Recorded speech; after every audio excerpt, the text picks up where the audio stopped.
We doing Snowfall season 6, episode 5, Ebony and Ivory.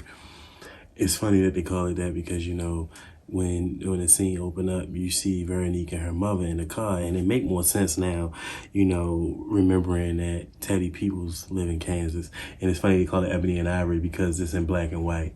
So the scene open with them two in the car in black and white, and, you know, they talking, and, you know, Veronique's mother is, she's very much pushing this narrative that she just wanted to be more so about what ends up happening with her family and the baby, this, that, and the third. And she's, you know, she asking Veronique, like, do Franklin have an exit strategy? Like, if this shit don't work, like, so what's the next play? And she like, Veronique is like, it will work. And, you know, she like, don't give that. She said, because I know plenty of many of Franklin's and plenty of many of fucking missions that done failed and niggas ain't had no fucking way out. And she like, they basically like keep going at the shit, like, whether they lose it or not. Like, so eventually, you know, Veronique's mother started talking down on Franklin, and she like, listen, you need to just hear this so that you can understand that there's a reality that might be where, like, this may not be a win for y'all.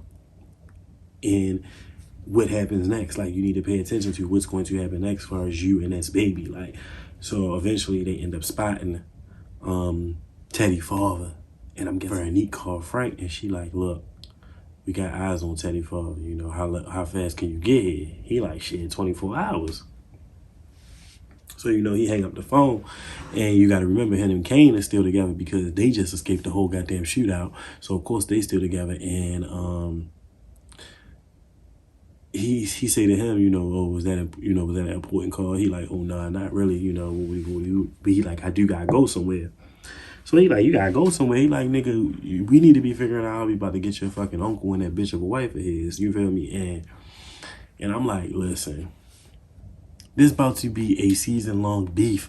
Y'all not getting them until episode 9, if anything. Like, nobody not getting got until episode 9. Let it go. Talking about some, I can't wait to get them. Like, Kane, give it up. So, Kane tell Franklin, like, look, you either sit down, help me figure out how to get them, or it's going to be a long night for both of us. And I'm just like, yo. You gotta still understand this is still his uncle, like. And listen, he probably ain't, Louis and Jerome probably ain't think that Franklin was gonna be there when the shootout went down. You feel me? Like, they probably just was expecting it just to be Kane. So whatever happened with Frank, they probably like, shit. Well, oh shit, can't even believe that happened. So, the one thing that ends up catching Franklin's eye is that he ends up seeing the horses on the TV, and that triggers him to think about the fact that Louis ass like to fucking ride that horse. So he probably know her horse riding schedule to the point where, like, he could basically send Kane in and they could take a shot at her while she riding her fucking horse for real. Because I would. Buckley come in and he tell them, like, you know, the hit was a fucking fail. It was a bloodbath. Kane made it up out of there. That's what his CI told him. And I'm like, yeah, it's the truth. Kane did make it out. And he like, shit, you wouldn't even believe what I heard. He like, man. He was like, what? It was like, Franklin was there. It was like, Franklin was there. It was like, yeah, he pulled him up out of there. They like, what? So you saying Franklin shot his way out of there? Yeah. Yeah, nigga. Yeah. He shot his way up out of there. Exactly. Exactly. So, at that point, I don't know what it was. Like, Jerome looked like he was shocked about it. Fuck you shocked about it for? You think you're the only one? You think you're the only one that can get shit done? And the fact that Louis is sitting over there stressing over the fact that they almost killed Franklin is weird as fuck to me. She like, oh, we almost had him. He was right there. Da-da-da-da-da. And Jerome just sitting there, not saying nothing. Yeah, get your fucking wife, bro. Get your fucking wife. Because at what point, what did you want to take? Till you finally clip him? Like, not saying that you kill him, but if you clip him, then is you gonna feel like this shit is a no-go? Then is you gonna feel like you're doing too much?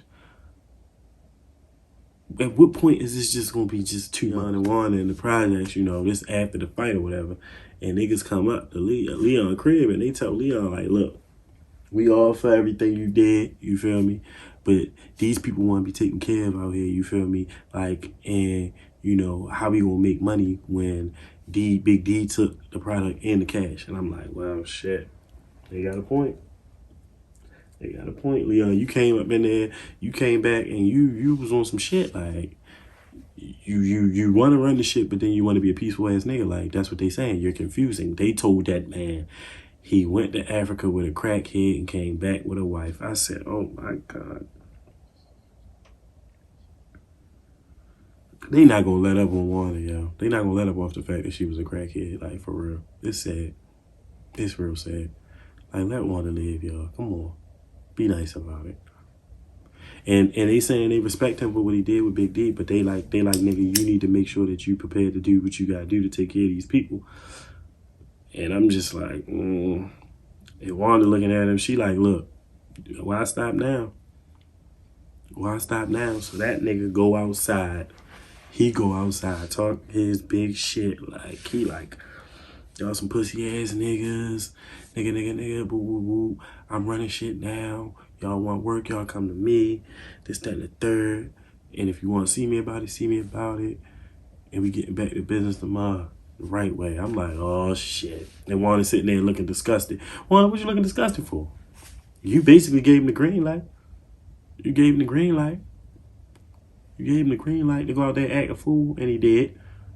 And he did. We'll see how it play out. He don't got no fucking product, though. So now what? So now he about to have to be torn between who he gonna get that product from. Jerome or Louis. I mean, Jerome, Louis, or Franklin. Who you gonna get the product from? Then that's gonna spark you picking a side right there. And when I say he came out there and disrespected them people, it's crazy. He must be the only one strapped in the projects or something, because that's just crazy, because ain't nobody had nothing to say. But okay. So let me tell you something. Gustavo, my man Gustavo cannot catch a break. So he goes to meet up with his baby mother, and, you know, he hiding off in the cut, you know, and they having a conversation, and her mother come out there and she basically starts shitting on him. And I'm just like, well, what did you expect? You got the daughter fucking hiding like a motherfucker. She can't even come outside. Like, her life is no longer normal, Gustavo, thanks to you. So, you know, he like, look, can we talk for a minute, you know, outside or something, you know, by ourselves? So they go out to the car and they talk, and he basically tell her like, well, the DEA told me that if I told you it was a no deal. She like, look, you should have told me anyway, you know, you feel me? And now he mixed up with the fucking KGB and the fucking CIA. So now it's like a whole thing. So he telling her, and she like, look, what do you expect from me to do? And he like, look, I don't know, but if you need to run, he like, I think you should do it tonight. And she like, run with 2 kids and no money? How the fuck you expect her to do that, Gustavo? You worked for all these bosses and you ain't got nothing for her? I mean, it's probably that one bag. You ain't got nothing else for this lady? So you just going, what? Let her get killed? With your kids? Because at this point, that's what it's looking like. Because you ain't got no type of protection plan for them. And I don't understand what you're doing. But, okay, so she tell him, like, listen, I don't want to run. I ain't running. And, I mean, what can I do now? And I'm just like, well, she a bull cookie. Because I would be getting the fuck out of town. Seriously. So, in the next scene, you got Teddy and the CIA dude, and they talking, and they now have pictures of Ruben ass because the lead CIA dude didn't follow Gustavo after they got back from Costa Rica, wherever they was at. He followed Gustavo and saw them meet up at the bar. So Teddy tell him, like, look, that must have been the initial meetup, you feel me? Because he did it in a crowded place, woody woody woo.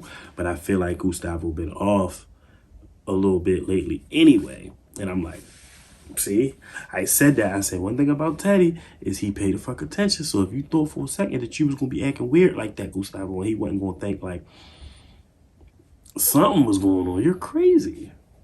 You're crazy, sir. He definitely on to you. He's definitely on to you. So, of course, and it's crazy because Teddy can basically analyze the picture, and he like, look, He looks Central American, this, that, and the third. He probably KGB, woody woody woo. The guy asks him, do you think Gustavo is flipped? I'm like, he hasn't really given him nothing. I mean, he is getting their fucking place raided. And that's the main reason why he's trying to get the baby mother to run away. Like, Franklin and Sissy meeting up, and he basically trying to get Sissy to run. And again, you know Sissy a Black Panther woman. She ain't fucking going nowhere. Sissy ain't going nowhere. And here's the thing, Franklin know that he about to do some wild ass shit. That's why he like, look, you need to get out of here. Like, you seen what they did to Alton, this, that, and the third. Let's make it. Franklin basically said to her, like, Sissy, what you mad? You think it's all your fault? Because you took the shit, helped me flip it, helped me make a whole empire? Oh, you do feel like it's your fault, Sissy? That's okay. It's fine. So she had the shelter working, and I'm just like, you need to go. Sissy needs to go, or she gonna end up killed too. By the hands of Jerome and them, or Ted. He said, listen, I was building generational wealth for us. He said, do you remember where you was like before this shit started? He said, you basically was about to fall over and die on your boss's steps. Like, he like, yeah, I literally was building up something for our futures. He like, Sissy, come on, make it make sense. Like, be for real. And she like, how is this life any better than that life? I'm like, Sissy, please. Sissy, please. See, Sissy be trying to act high and mighty. You know, you were there. You turned the right cheek and you let the boys sell the drugs and you minded your business. So now don't try to act like when he tell you get the fuck out of town so you won't die, that it's not making sense to you. Get the fuck out of town. If you think Teddy could kill a reporter and not get caught, kill your husband and not get caught, what makes you think he can't make you disappear and not get caught? And do it out of spite. Now, Franklin know he about to do some reckless ass shit. That's why he wants Sissy ass to get the fuck out of town. He needs to calm down. So Gustavo basically come to Teddy and he tells Teddy, see, I guess he figured, listen, I can get in front of this fucking bullet if I can. He like, look, me and my girl got into a fight when we got back from Costa Rica. I went to a bar. This nigga approached me in the bar and he propositioned me to help them figure out if you were selling drugs to finance a war. So I'm just like, well, he threatened my family, this, that, and the third. Good play, Teddy. I mean, good play, Gustavo. You had to do what you had to do. Gustavo, I mean, you had to tell the man, right? Or you could have played. You can't be spinning three ways. That's too much. That's too much. Now, if you're not going to tell him about the DEA, then I don't know about that. That's a whole other thing. And then he proceeds to tell him, like, you know, we probably need to move all the shit out the warehouse because they're going to run your shit. So, of course, like I said, Teddy's smarter than the average man. So he ends up telling them, like, I already moved the shit. He like, I followed him after he followed you from the bar. Like, so I'm like, damn. Teddy ass, yo, he be with the shit. And Gustavo all nervous thinking that he followed. And he like, Teddy like, nah, these niggas move alone. He is not following you. He is not following you. And now he know he can trust Gustavo. That's good. I like that.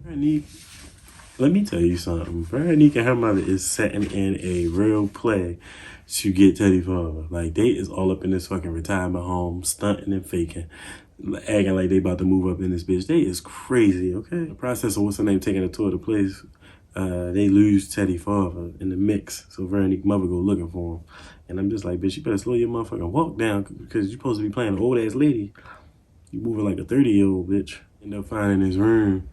And, you know, he was a colonel. Oh, look. He was a respectable old man.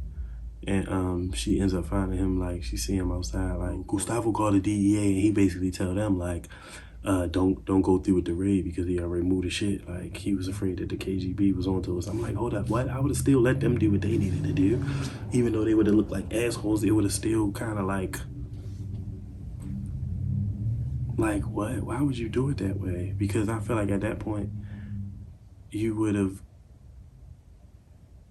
it could have, oh my God, Gustavo. So, like I said,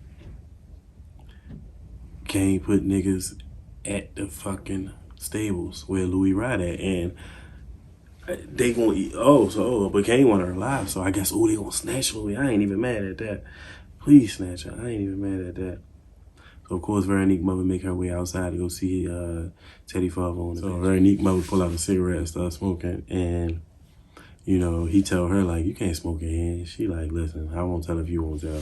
Whole time she up for him one, and I'm just like, you know, he don't look like he interested in no fucking cigarettes. So he like asked me why I'm here or whatever, and he like cancer, and I'm just like this, that, and the third. I'm like, oh my God, sir, we don't really care about your backstory. Get to the part.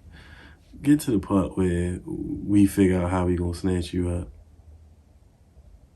Seriously. Brandy's mother is really playing it. Like, well, I don't know where she got this salt and pepper wig from, but she is really playing this old lady part. So somehow, this bitch then finessed Teddy father to leave the damn facility while Veronique then fucking kept the head mistress, not the head, the lady who run the shit. She done kept her dick so damn busy the whole time.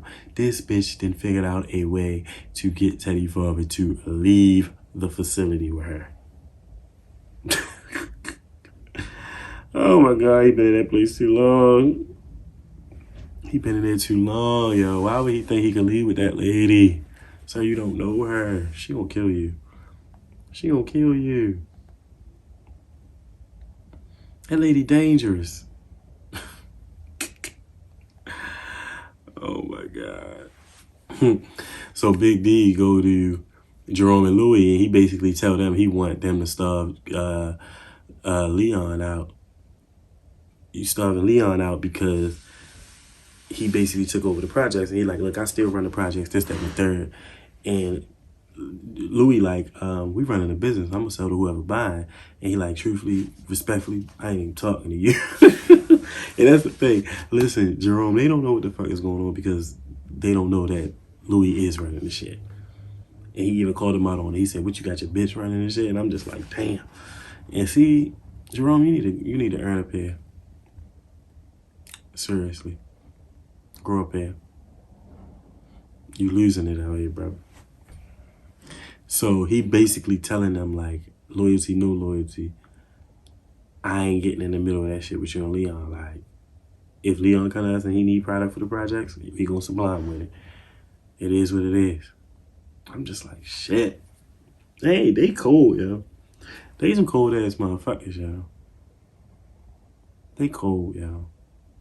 They gonna get everything they deserve. They gonna get everything they deserve, yo. I'm telling you. Jerome got the nerve to sit there and talk about how the young niggas don't have no respect, no code, no honor. Nigga, you wasn't supposed to kill no woman and you did. And that's what Big D said. He said, nigga, I basically gave you all the information you needed to set up those little bitches, and you ain't returning the favor. He like, nigga, I done gave you your cut of that shit. And I'm like, did you? Did you? Did you? I ain't buying none of that shit. She hate not being in charge. She hate that she couldn't have handled that situation just now with Big D. Like, girl, go sit down. You stirred the pot enough. Like, he got to keep diffusing situations that you fucking keep flaring up. So Veronique mother gets fucking Teddy's father up in this cabin, and they is up in there dancing, cutting a fucking rug. They done got the drinks and everything, and I'm just like, this is fucking crazy. The fact that they even got some of the equipment that they got that they using for this mission is wild. Not the big ass sound machine where you can fucking hear what's going on in the building across from you with the motherfucking headphones and shit. She done force fed this nigga martinis. He probably about drunk or fucking fucked up as possible. She done put probably hella shit in his drink. And of course his father's still a proud motherfucker. He don't realize that he's getting fucked up like they fucking drugging him. And he trying, he trying to be proud, and he trying to scream on her, and then he apologized. But it's like, bro, yeah, I would watch her. You should have probably got her when you had the chance. Cause she's definitely out to get. She's still feeding into like, the shit with his sons, and she asks, and she like, your boys know how you doing for the cancer, this and that third, and he tell him about how Teddy's brother died recently, but his oldest son, he ain't pressed to even, talk about all of that. And of course, she want to find out as much information as she can about Teddy. So I'm like, that's funny. So we back at the shelter, and this damn crazy ass lady fucking putting her hands on these kids, and they want to step in, and she like, look, you can't be putting your hands on these babies in here. Like, these ain't no babies. First of all, bitch, they're children. You don't have no business putting your hands on them. They're children. And then, of course, Sissy had to step in, and I'm like, yeah, please, because one of them was about to whoop her ass. One of them was hold down about to whoop her ass. Stop touching them fucking kids. Wanda on edge right now. Okay, she can't control Leon. She don't know what the fuck going on. Just let her be. Okay? Seriously. Just let her be. No, she like, no, that girl, I mean, you know, she apologized to Sissy, but I'm like, that bitch was still wilding out on the kids. She's still wrong. Sissy always being the voice of reason between her and Wanda. Wanda up in there quoting Alton. Got Sissy feeling the type of way. Oh, boy. Ain't nobody pressed about no motherfucking Alton. At all. Alton is trash. And like, you know, Wanda sitting there giving Sissy her praises and her flowers and shit. And I'm just like, I get it. She is fighting for her family and her community and all that shit. But it's like, you know, she's still a drug dealer mama. It's like, nah, that ain't even nothing to be, you know. Like, if it happens, it happens. You can't predict what your kid's gonna end up doing, you know. So Sissy basically returned the flowers to her, and she like, listen, the fact that you and Leon was able to go out and find y'all peace in the middle of all of this shit is more of a big thing than anything that I've ever done. And she like, look at y'all. Like, she like, y'all have literally found yourselves. Like, I should be more like you for real. So Jerome's still out here stepping by himself. He go and visit CJ at the car shop. And here's the thing. One thing I can say about my man, Cartier, Hollywood, and his name CJ, he stayed with a fucking job. The nigga who played this man, stay with a job, okay? He was just on Raising Kanan last season. I mean, they killed him off, but he was just on it. So Jerome dropping off his car at the shop to get some work done. It's that thing. So I'm like, so what you about to do? You about to be walking around? You about to be walking the streets? Like, solo? Like, you about to be out, like, walking? like what the fuck? So, of course, Veronique mother and Teddy father is just, at this point, they exchanging life stories. You know, they just drinking, explaining, just having conversation. I'm just like, this bitch is really landed on thick. Like, for real. And Veronique has to sit out there and listen to this shit. And I'm just like, when is Franklin getting there? When is Franklin getting there? Like, she has to sit there and hear about her father. They talking about her father on a fucking tape. And I'm just like, yo.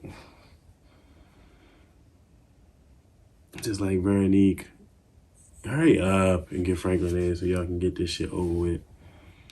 You know, because all you're going to have to do is hold him hostage and you're going to get what you want pretty much from Teddy. Was Veronique can't take the bullshit because he said he saw her when they was in the house, you know, the nursing facility, and he said, you know, she looked like a respectable woman. And he basically told her, like, you know, it seems like you did a good job raising your daughter. And Veronique had to fucking take the damn headphones off because she's like, I don't want to hear this bullshit. She's like, that ain't what this giving. That's not what our relationship give. Me and my mother. It's not. It give dysfunctional as fuck. She's a fucking con lady. They was not best friends. So Franklin there, Veronique picked him up from the airport. He must have still he's still catching the PJ. That's crazy. I would be cutting cost where I could and not catching the fucking PJ any fucking way. Like, Franklin, get it together. Jerome is not he okay, so I guess he ain't gonna be out walking the streets. He's staying at the shop. He's just chopping it up with fucking CJ. And I'm just like, sir, go home. You so confused about what's going on. You don't know what to do with yourself. Like, just go home. So they end up chopping it up, and CJ say that he's seen this same car drive through there 3 times. So of course Jerome pops the trunk. And he pull out the Uzi and he start running towards the street. And CJ like, you know, Jerome. See, he on edge. And that's what I'm saying. That's when you know you doing wrong. When you got to be on edge that bad. You know you doing wrong. CJ not wrong. He like, listen, Jerome, I love you. But, bro, I got people that need me to come home. And Jerome just mad. And he just like, you want everybody to be willing to be involved in what the fuck you got going on, nigga. You're doing too much. Your wife's doing too much. Jerome is breaking. Jerome is low-key breaking. This shit is killing him. This shit is killing him, bro. Like, and And it's understandable. Like, it's too much. It's too much. He almost killed his nephew. Like, it's really not gonna be no coming back from that if shit was to ever go that way. So I don't understand why, like, they just keep acting like this shit is okay. It's not. Oh, let me tell you something. Ruben, I'm sorry, in this scene, Ruben probably about to get his little ass snatched the fuck up because it looked like he's coming out of his apartment or whatever, and it looked like everybody in the neighborhood is basically paying attention to him. Yeah. It looked like the CIA is fucking ready to snatch this nigga. Like, oh my God, Ruben, you going down, brother. You going down. And it's funny because whole time Teddy think he slipped, sneaking up in his motherfucking apartment. Whole time he left it set up for you. He left it set up for you, brother. Don't even. So now that he got kicked out the fucking body shop lot, he just, like I said, he's just out in the streets drunk, being hostile and shit. Jerome, no. Calm your ass the fuck down, bro. Give everybody a fucking break. Like, you mad at the world because your wife want to be pushing it too far and you allowing it. So he ended up getting a page. And it's probably Louis ass looking for him. And he throw that bitch in the trash. Like, he not for it today. Yeah, business is closed in his mind. And you know what? I feel bad for Teddy's father because he genuinely sitting there pouring out his heart to Veronique's mother. And you know what? I feel like he's saying some shit that's getting to her too. And I think they both just being super vulnerable. And it's sad that this all a fucking play. It's so sad. Now she kissed him. How the fuck would she ever kiss him? That's when you know you really real life willing to take the play too far. Like, you gonna get the job done. I'm just like, ugh. Not Franklin shows up to the cabin as if he worked for the fucking nursing facility and he been looking for them. That ain't what's going on here, sir. But you know what? We gonna let it ride. Veronique is real life, like, playing into this whole role about, like, the missing fucking patients from the facility. And I'm just thinking to myself, like, wow.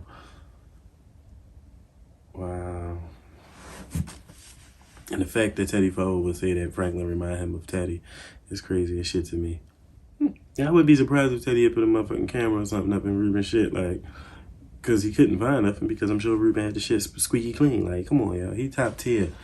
He a top tier spy, nigga. He rolled solo. You know he prepared. He not about to fuck around.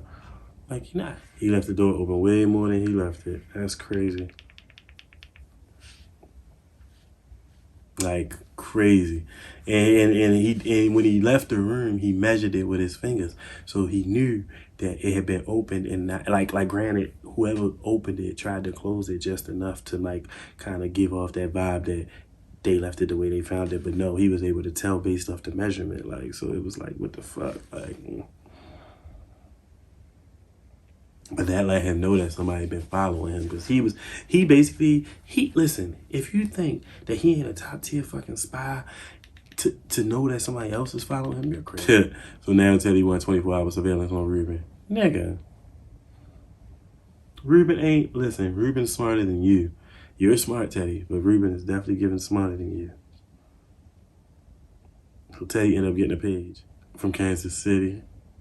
So Franklin then page fucking Teddy from Kansas City. I said, oh my God. What the fuck is going on here? So him and Franklin exchanging conversation on the phone, but Teddy sound nervous than a motherfucker. Oh my God. He basically tell this nigga that, like,